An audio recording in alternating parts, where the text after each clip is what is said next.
کوئی ایسا ہے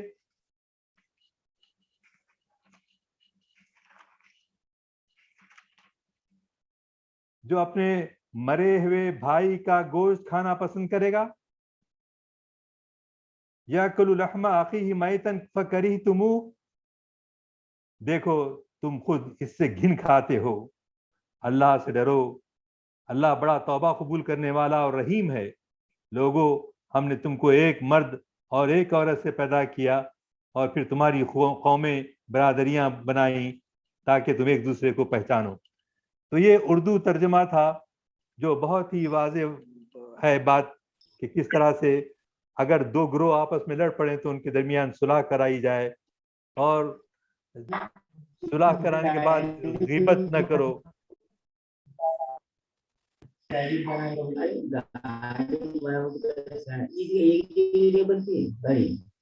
میں تمام دوسرے لوگوں سے گزارش کرتا ہوں کہ وہ اپنے مائک کلوز کر لیں پلیز. جو پارٹیسپینٹس ہے اس میٹنگ میں ان سے گزارش کرتا ہوں کہ وہ اپنے مائک کلوز کر لیں پلیز.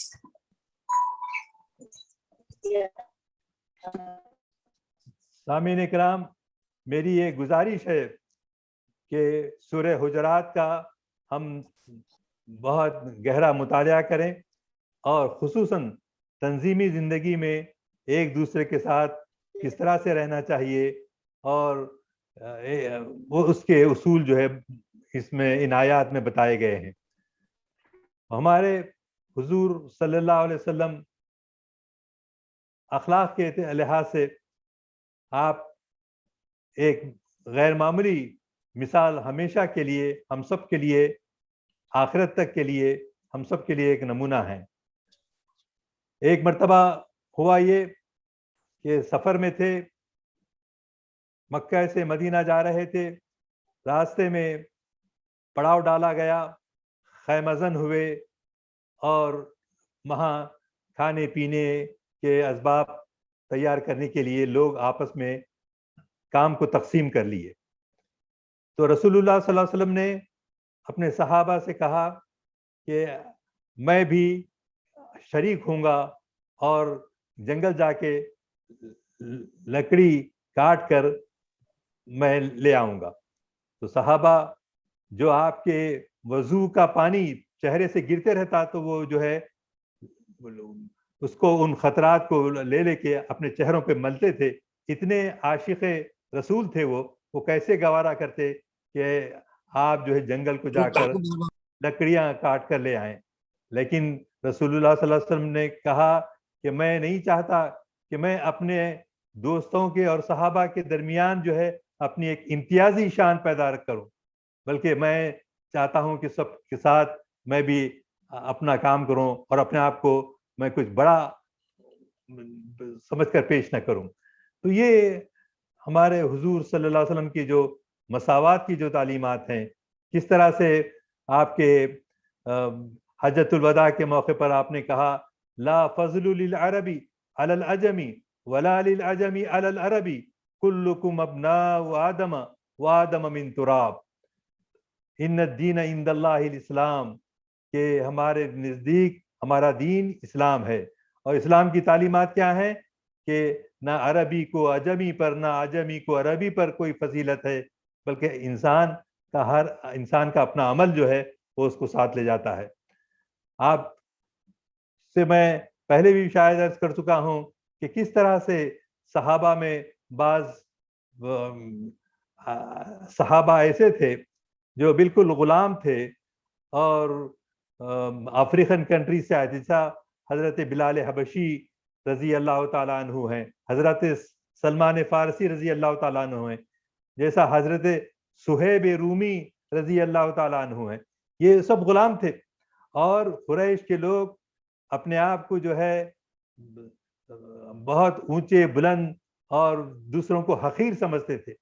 ایسے لوگوں میں رسول اللہ صلی اللہ علیہ وسلم کے پیام کو دیکھ کر لوگ جو ہے مساوات کا سبق سیکھے کہ حضرت عمر فاروق رضی اللہ تعالیٰ عنہ کا انتقال ہوا تو ان کی نماز جنازہ پڑھانے کے لیے کوئی بڑے فلاں خاندان والوں کو آگے بڑھایا جائے، ایسی بات نہیں ہوئی، بلکہ ایک غلام جو صہیب رومی کی شکل میں ہیں، انہوں نے حضرت عمر فاروق رضی اللہ تعالیٰ عنہ کی نماز جنازہ کی امامت فرمائی۔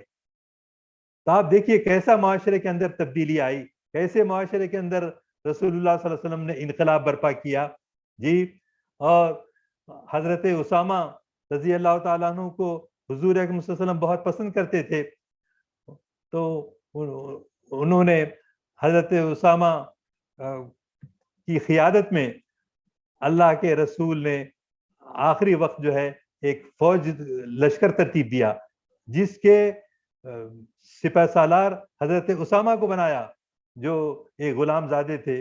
تو یہ بڑی اسلام کی جو ہے خوبیاں ہم جو ہے نہ خود پڑھتے ہیں نہ سمجھتے ہیں، اور نہ ہم اغیار کو، دوستوں کو، اپنے وطن ہم وطنوں کو بتاتے ہیں کہ کیسے انقلاب آیا، کیسے ایک دوسرے کے ساتھ یہاں برہمن میں اور شودر میں جو فرق کیا جاتا ہے جی، اور تفریق روا رکھی جاتی ہے، لیکن اسلام کے معاشرے کے اندر ایسا کوئی نہیں تھا، ایسا کچھ نہیں تھا۔ تو یہ درس مساوات، درس توحید، یہ جو ہے ہم کو اغیار تک پہنچانا ہے، اور یہ مثالیں ہمارے پاس تاریخ اسلام میں بھری پڑی ہیں۔ چنانچہ آپ کو معلوم ہے کہ ایک مرتبہ ایک قریش کی عورت نے چوری کی، اور اب سزا اس کا ہاتھ کاٹنے کی دی جانے والی تھی، تو بعض لوگوں نے کہا اسامہ تم جا کے رسول اللہ صلی اللہ علیہ وسلم سے کہو، کیونکہ وہ آپ کو بہت پسند کرتے ہیں، تو لہذا آپ کی بات کو سنیں گے۔ حضرت اسامہ گئے حضور اکرم صلی اللہ علیہ وسلم کے پاس، کہا کہ حضور آپ اس خاتون کو جو مجرم قرار دی گئی ہے، اس کو جو ہے آپ سزا سے معاف کر دیں۔ حضور اکرم صلی اللہ علیہ وسلم کا چہرہ مبارک سرخ ہو گیا، اور اسامہ سے جو محبت کرتے تھے اس کے باوجود آپ نے اسامہ کو کہا کہ پہلے کی قومیں اسی لیے تباہ ہوئی کہ انہوں نے جو حکمراں ہوتے تھے ان کے لیے ایک قانون اور عام لوگوں کے لیے قانون، اور ناانصافی اس میں برتتے تھے۔ چنانچہ اس طرح سے تم جو سفارش کر رہے ہو، آئندہ سے ایسی سفارشیں قبول نہیں کی جائیں گی، اور نہ میں یہ موجودہ سفارش کو قبول کرتا ہوں۔ تو حضرت اسامہ کو کہا کہ مسجد نبوی میں جو لوگ ہیں ان کو جمع کرو۔ جمع کرنے کے بعد آپ نے خطبہ دیا کہ کوئی جو ہے چھوٹا بڑا غریب ایسا نہیں ہے، اگر میری بیٹی فاطمہ بھی چوری کی ہوتی تو قریش میں جو ہے وہ حد جاری کر دیتا اور ہاتھ کاٹتا۔ اللہ اکبر! کس طرح سے انصاف حضور اکرم صلی اللہ علیہ وسلم نے دیا۔ اور اسی طرح حضور جو ہے حضرت عمر فاروق رضی اللہ تعالیٰ عنہ حضرت علی کے ساتھ بیٹھے تھے، باتیں کر رہے تھے، اتنے میں ایک یہودی عرضی لے کر آیا کہ جو ہے میرا ایک علی کے ساتھ جو ہے میں مقدمہ دائر کرنا چاہتا ہوں۔ تو حضرت عمر فاروق نے کہا ابو الحسن ذرا ان کا جو ان کے ایلیگیشنز ہیں اس کا جواب تو دو۔ تو حضرت علی رضی اللہ تعالیٰ عنہ کھڑے ہوئے، لیکن کھڑے ہوتے وقت ان کی چہرے پہ تھوڑی سی ناراضگی کے جیسا محسوس ہو رہا تھا۔ تو فیصلہ تو حضرت عمر فاروق کے حق میں ہوا، وہ یہودی کا غلط الزام تھا۔ تو اس کے چلے جانے کے بعد حضرت عمر نے حضرت علی رضی اللہ تعالیٰ عنہ سے پوچھا کہ کیا میں نے دیکھا کہ آپ کے چہرے پہ ناگواری گزری تھی، ناگواری ہوئی جب میں نے آپ سے کہا ابو الحسن اس کا جواب دو، تو آپ پسند نہیں کیے کیا؟ تو حضرت علی نے کہا نہیں، میں نے اس وجہ سے نہیں، مجھے میری ناراضگی کا سبب کیا تھا کہ مجھے رسول اللہ صلی اللہ علیہ وسلم نے حضرت عمر فاروق نے ابو الحسن کا کنیت استعمال کی، ابو الحسن یعنی ایک اہمیت دے کر، تو یہودی کی یہ محسوس کرے گا کہ مسلمانوں میں کس طرح سے برتاؤ کیا جاتا ہے۔ تو چنانچہ اس کی تردید ہوئی۔ اور اسی طرح بہت سے ایسے واقعات ہیں کہ سلطنت عیسائی سلطنت کا ایک بادشاہ غسان تھا۔ غسان جو ہے امیر تھا اور وہ عمرہ کر رہا تھا۔ عمرے میں آپ دیکھتے ہیں کہ ہر زمانے میں رش رہتا تھا. اس زمانے میں یہ بادشاہ جو ہے جو چوغا ہم توپ جو کہتے ہیں اس قسم کا پہن کے وہ طواف کر رہا تھا. تو ایک حبشی جو ہے اس کے چوغے پر حارج ہوا تو اس شخص نے, اس بادشاہ نے وہ تھپڑ مارا. تھپڑ مارنے کے بعد اس نے حضرت عمر فاروق کے پاس جا کے شکایت کی کہ یہ بادشاہ ہونے کی وجہ سے غسان کا ایسا سمجھتا ہے کہ یہ جس کو چاہے سزا دے سکتا ہے, مار سکتا ہے, اور سپیریارٹی کمپلیکس میں ابھی بھی وہ مبتلا ہے. تو حضرت عمر فاروق یہ واقعہ سن کر غسان کے بادشاہ سے کہا کہ آپ کو جو ہے وہ سزا, وہ بدو بھی آپ کو برابر کی سزا دے گا. تو اس نے کہا یہ تو عجیب بات ہے اسلام میں کہ کس طرح سے بڑے لوگوں کے ساتھ کوئی سلوک کرنا اور عام لوگوں کے ساتھ سلوک کرنے میں فرق کیوں ہے. تو حضرت عمر فاروق نے بتایا اسلام کی تعلیمات ایسی ہی ہیں کہ سب کے ساتھ یکساں سلوک کیا جائے, چاہے وہ غریب ہو چاہے وہ امیر ہو. یہ جو ہے اسلام کی جو ہے تعلیمات ہیں. تو برادران عزیز, ان واقعات سے اور آج کی جو آیات خاص طور سے میں نے آپ کے سامنے تلاوت کر کے اس کا ترجمہ پیش کیا ہے, میری بہت گزارش ہے آپ کی کہ کسی سب ترجمے میں, انگریزی کا ہو, اردو کا ہو, ہندی کا ہو, تیلگو کا ہو, جہاں بھی سورہ حجرات کے یہ آپ کو سمجھ میں آئیں گے, ان 2 رکوع کا جو ہے آپ ضرور مطالعہ کیجئے. اگر ہم تعمیر ملت میں ہم اور دیگر تنظیموں میں کام کرنا چاہتے ہیں تو ہمارا کردار کیسے ہونا چاہیے, اور ہم کو جو ہے کیا اسلام اور قرآن اور حدیث ہم کو کیا سبق دے رہے ہیں, اور کس طرح سے رسول اللہ اور صحابہ کرام نے ہم کو ایک نمونے کے طور پہ ہر چیز بتا دی ہے. تو لہٰذا انشاءاللہ اس کو مطالعہ کرنے سے اللہ ہم کو توفیق دے گا کہ انشاءاللہ تعالی کہ ہمارے میں تبدیلی آئے, ہم بھی محبت سے اپنے کارکنوں کے ساتھ, اپنے رفقا کے ساتھ جو ہے پیش آئیں. کیوں کہ ہم جو ہے اگر مخلص ہیں کام کرنے میں تو وہی عمل قبول کیا جائے گا جو ہمارے رسول اللہ صلی اللہ علیہ وسلم اور صحابہ کرام نے ہماری رہنمائی کے لیے ورثہ چھوڑا ہے.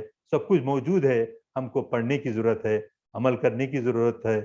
تڑپنے پھڑکنے کی توفیق دے, دلے مرتضیٰ سوز صدیق دے, عزائم کو سینوں میں بیدار کر دے, نگاہ مسلمان کو تلوار کر دے.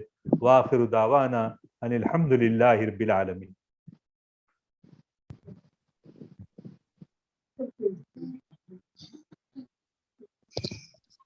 الحمدللہ, ماشاء اللہ. جناب بے صبر ضیاء الدین میاں صاحب ہمیں مخاطب کر رہے تھے. اس سے قبل کہ میں آپ سب کا شکریہ ادا کروں, آپ کو پھر ایک بار میں یاد دلانا چاہتا ہوں کہ آپ لوگ زیادہ سے زیادہ اپنے مقامی لوگوں کو جوڑنے کی کوشش کیجیے ان پروگراموں میں, اور تعمیر ملت کے جتنے پروگرام ہو رہے ہیں ان پروگراموں میں جوڑنے کی کوشش کیجیے. اور انشاءاللہ اپنے برانچز میں بھی اگر آپ لوگ جو ہے پروگرامس رکھیں تو بہت اچھا ہوگا. اس طرح کے اس سے لاک ڈاؤن کا بھی فائدہ اٹھاتے ہوئے زوم ایپ پر آپ لوگ پروگرام جو ہے کر سکتے ہیں. اور اس کے ساتھ میں جناب صدر کی اجازت سے آپ سب کا شکریہ ادا کرتا ہوں, خاص طور پہ جو اضلاع کے لوگ ہمارے ساتھ آج جڑے اور اتنے دن جو ہے روزانہ جڑے ہیں ان کا فرداً شکریہ ادا کرتا ہوں. اور ساتھ ہی جناب صدر کا بہت ہی مشکور و ممنون ہوں کہ انہوں نے آج بھی ہم کو مخاطب کیا, اور جناب